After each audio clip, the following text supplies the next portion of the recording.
Pagiging nurse ang pangarap ng isang ELJMC scholar o scholar ng bayan na ngayon ay isa ng Certified Public Accountant o CPA.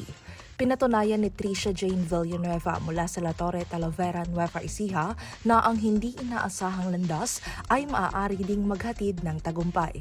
Ito ay matapos siyang makapasa sa May 2026 Certified Public Accountants Licensure Exam o CPALE.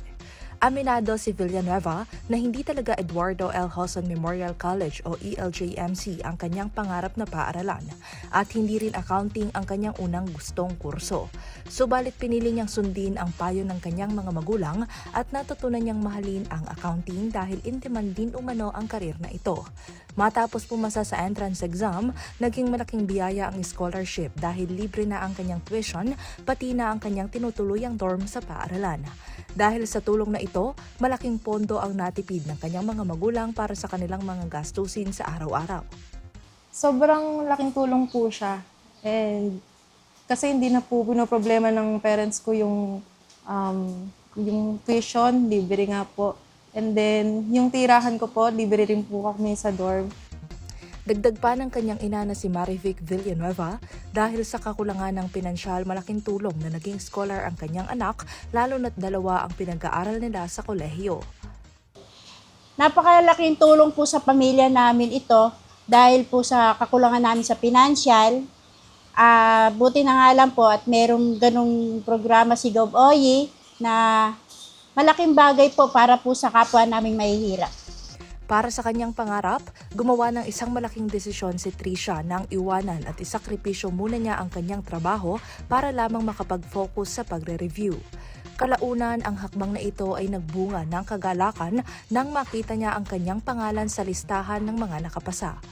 Ngayong may lisensya na siya, target niyang magtrabaho upang suklian ang lahat ng sakripisyo at suportang ibinigay ng kanyang pamilya. Para sa kanya, naging worth it ang lahat ng puyat, pagod at binitawang trabaho dahil sa nakamit na tagumpay. Sobrang saya po kasi nag-pay off na po lahat ng pagod, ng puyat, and naging worth it nga po yung pag-sacrifice ko ng pag-leave ko sa trabaho po. Lubos ang pasasalamat ni Villanueva sa pamahalaang panlalawigan ng Nueva Ecija sa ilalim ng pamumuno ni Governor Oye Umali at Vice Governor Lemon Umali dahil sa pagpaparehistro muli sa ELJMC.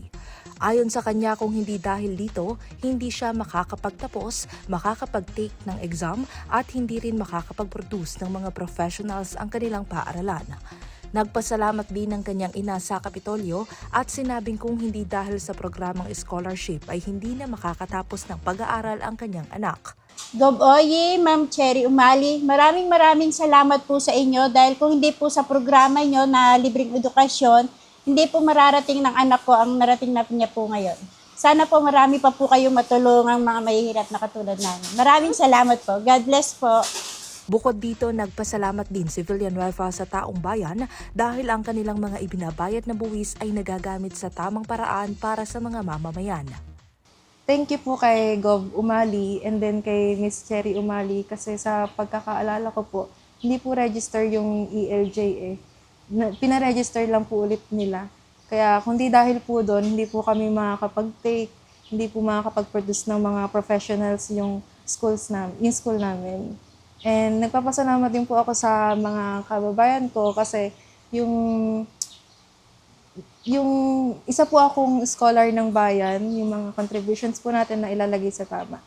Kasama sina Jerome Tikia at Ismael Sopetran, ako po si Carmel Joy Miguel, nag-uulat.